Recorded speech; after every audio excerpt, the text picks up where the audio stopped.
Hello प्यारे बच्चों। आज हम आए हैं एक और नई कहानी के साथ। लेकिन इससे पहले जल्दी से चैनल को लाइक और सब्सक्राइब करें और सुनते रहिए मज़ेदार कहानियाँ।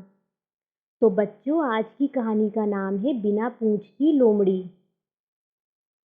बहुत समय पहले जंगल में एक लोमड़ी रहा करती थी।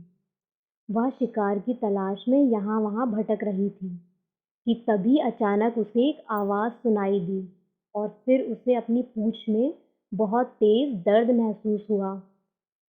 दर्द के चलते वह चीखती चिल्लाती रही और फिर बोली, हे भगवान, ये क्या हुआ?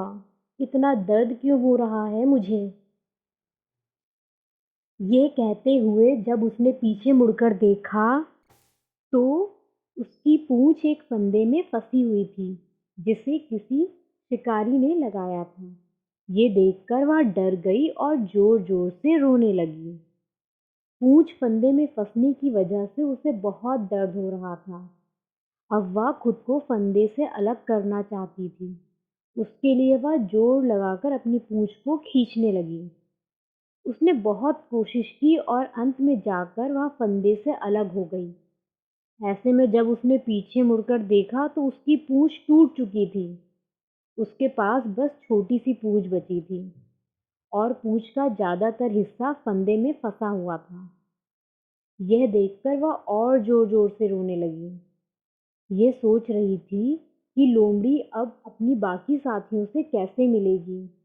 बिना पूछ के तो लोग उसका मजाक उड़ाएंगे, जिससे कि उसे शर्मिंदगी महसूस होगी। यह सोचते सोचते वह और डर गई।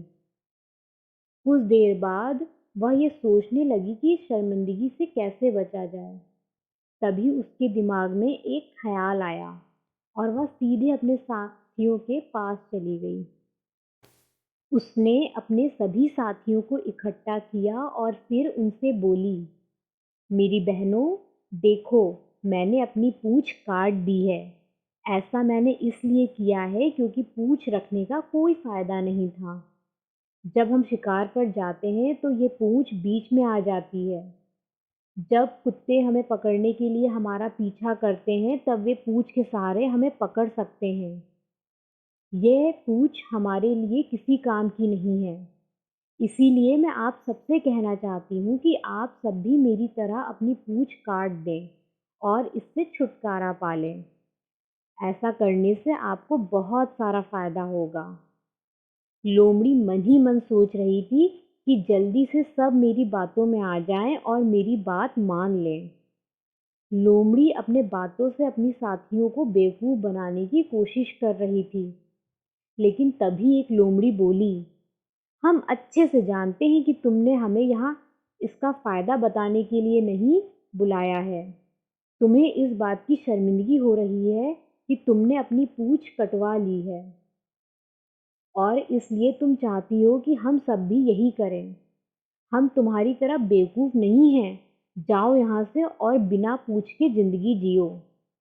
यह कहकर सारी लोमड़ी जोर जोर से हंसने लगी और वहाँ से चली गई और वह लोमड़ी शर्मिंदगी के साथ अपनी ज़िंदगी जीने लगी।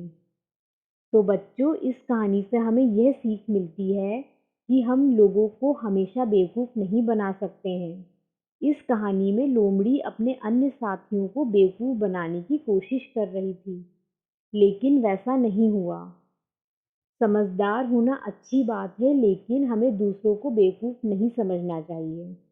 धन्यवाद।